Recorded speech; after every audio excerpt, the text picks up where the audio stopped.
नमस्कार दोस्तों, चांद पर चंद्रयान 3 को लेकर बहुत बड़ी अपडेट आई है।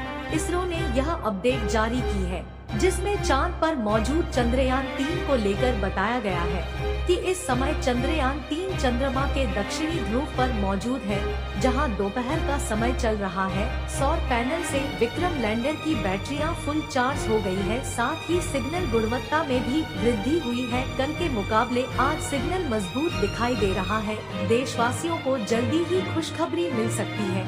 इसरो ने कहा कि चांद पर चमत्कार हो सकता है, लेकिन विज्ञान चमत्कार से ज्यादा प्रयोग पर विश्वास करती है। लेकिन हमें विश्वास है जल्दी ही खुशखबरी मिल जाएगी। ज्यादा सर्दी से कुछ सिस्टम में खराबी आ गई है, जो काम कम कर रही है।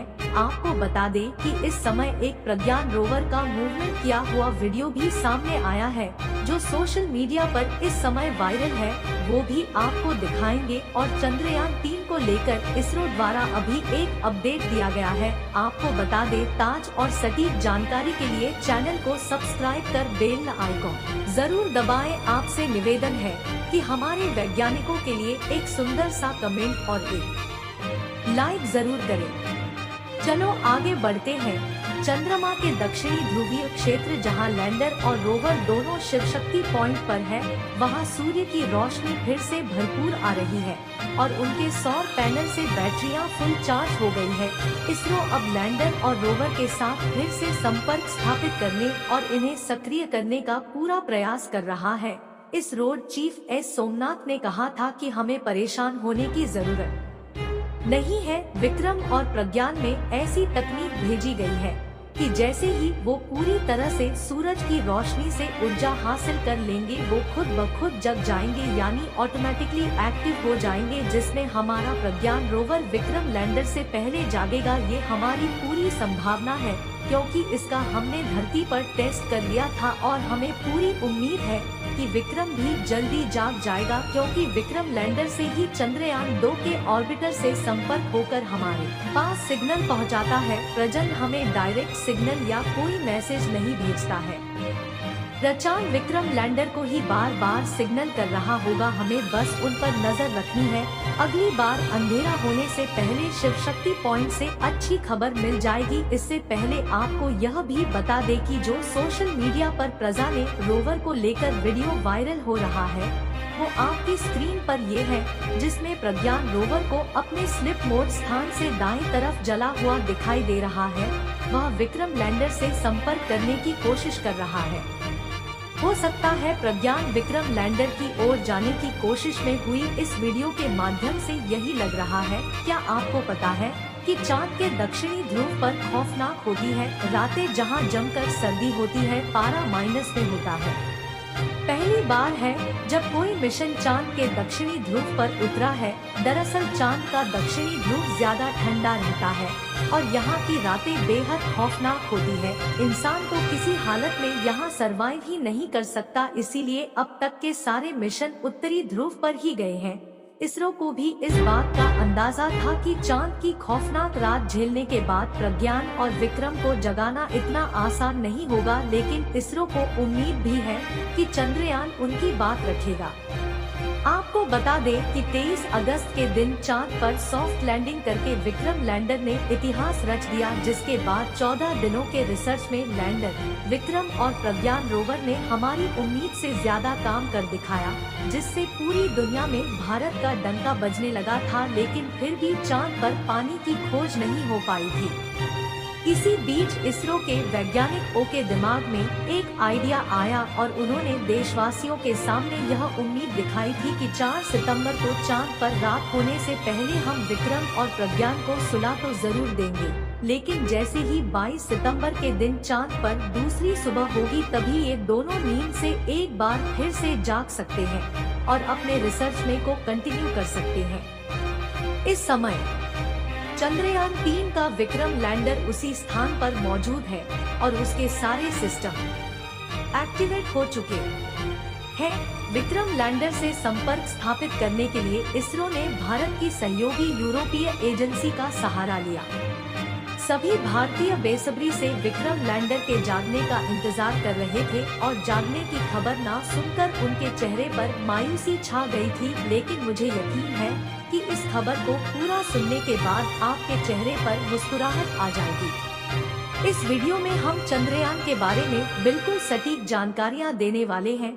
इस आपको बता दें कि चांद की धरती पर सूरज निकले 1 हफ्ते से ज्यादा हो चुके हैं और ये इस वीडियो के अंत तक अवश्य बने रहे। इस समय विक्रम लैंडर का तापमान बिल्कुल सामान्य हो चुका है, यानी कि जिस प्रकार धरती पर दोपहर होती है उसी तरह अब चांद का आधा दिन बीत चुका है और वहां पर दोपहर हो गई है।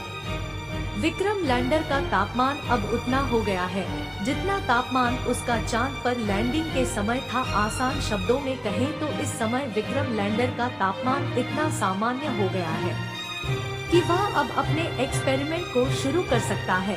लेकिन वैज्ञानिकों ने बताया कि अभी भी उससे संपर्क स्थापित करने में थोड़ी बहुत दिक्कतें आ रही है। प्रज्ञान रोवर तो इस समय पूरी तरह से एक्टिवेट हो चुका है और उसके सारे पेलोड पहले की तरह काम करने लगे हैं।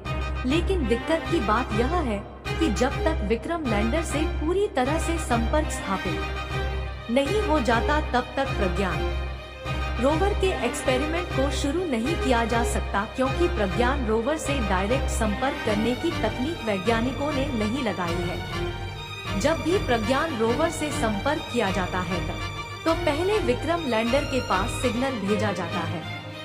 उसके बाद विक्रम लैंडर सिग्नल को रिसीव करके प्रज्ञान रोवर के पास भेजता है।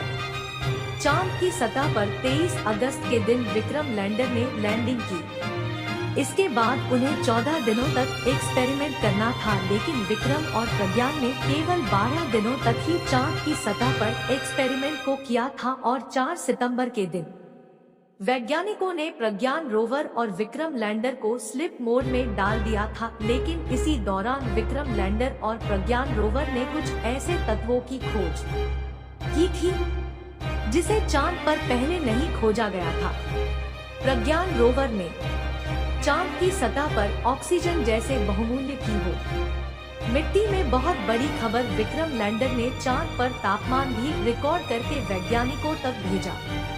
आपको बता दें कि इससे पहले किसी भी देश के लैंडर ने चांद पर तापमान की जांच नहीं की थी, इसलिए चांद की सतह पर तापमान की जांच करने वाला दुनिया का पहला देश बन गया। जिस तरह धरती पर दोपहर 12 बजे सूरज चमकता है, उसी तरह अब चांद पर सूरज चमकने लगा है। इससे आप इसका अनुमान लगा सकते हैं कि इस समय विक्रम लैंडर और प्रज्ञान रोवर कितनी हो चुके होंगे।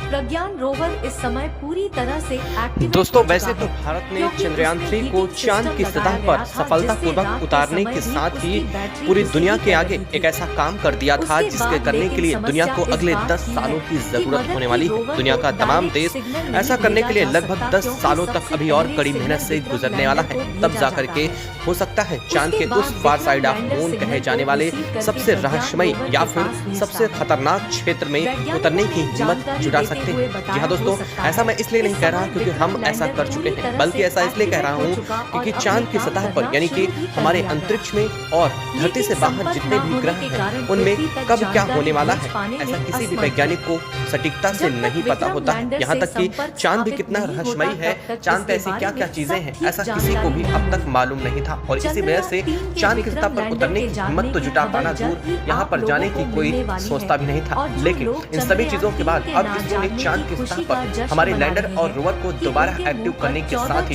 चांद की सतह पर वो कर दिखाया है। इसे करने के लिए पूरी दुनिया अब आगे 10 सालों तक इंतजार करने वाली है, क्योंकि चांद की सतह पर एक बार स्लीप मोड में जाने के साथ ही वहां से दोबारा उस रोवर और लैंडर को एक्टिव करना किसी भी देश के हाथ में नहीं है। सबसे अहम बात तो यह है कि चांद की सतह पर इसरो ने अपने रोवर और लैंडर को सबसे पहले तो स्लीप मोड में पहुंचाया और स्लीप मोड में पहुंचाने के बाद इसे और भी ज्यादा स्लीप मोड में पहुंचाने का काम किया। यहाँ पर उमड़ती ठंड ने इसे इतने ज्यादा स्लीप मोड में पहुंचाया कि यहाँ से जागना जिसके लिए मुश्किल होता गया और इसरो के जागने के साथ ही जब समय हुआ और तमाम प्रयासों के बावजूद लैंडर और रोवर को नहीं जगाया जा सका और इसरो ने तमाम कोशिशें की, यहाँ तक कि चंद्रयान 2 की भी मदद ले डाली। इसके बावजूद यहाँ तक ऐसा कुछ नहीं हो सका और अब जाकर के इसरो ने जो खबर दी है उसने पूरी दुनिया को ही चौंका करके रख दिया है। इसरो ने वो कर दिया है जिसका अंदाजा तो क्या इस बारे में कोई कभी सोच भी नहीं सकता था। बता दें कि चंद्रमा की सतह पर उतरने वाले लैंडर और रोवर में एक मोनो इंजन लगा था। इसके बारे में हमने लैंडिंग से पहले ही सुना होगा, आपने अगर सुना हो तो इसमें लगभग 7 इंजन लगे थे। इन 7 इंजन के अलावा एक ऐसा मोनो इंजन था जो इसकी लैंडिंग के लिए अहम रूप से जिम्मेदार था और यह मोनो इंजन ऐसा था जो इसके सभी पार्ट को हीट प्रोवाइड करने के साथ ही साथ चांद की सतह पर बखूबी उतारने के लिए अहम जिम्मेदार था। अगर आपने जाना हो या फिर लैंडिंग के समय आपने सुना हो तो इसरो ने इस मोनो इंजन की चर्चा इतने अच्छे तरीके से की थी जैसे सबसे अहम पार्ट यही हो। वास्तव में इसरो ने सही ही कहा था। वास्तव में ये इंजन सबसे अहम पार्ट है हमारे चंद्रयान 3 के लैंडर और रोवर का और इसकी मदद से आज इसरो को वो सफलता मिल चुकी है जिसके इंतजार अब तक सभी कर रहे थे। दोस्तों, इस सफलता का श्रेय जाता है एक बार फिर से इसमें लगे एआई और मोनो इंजन की मदद से इसरो ने यह कारनामा कर दिखाया है। इसके साथ ही इसरो ने चंद्रमा की सतह पर मौजूद लैंडर और रोवर का फुटेज भी जारी किया।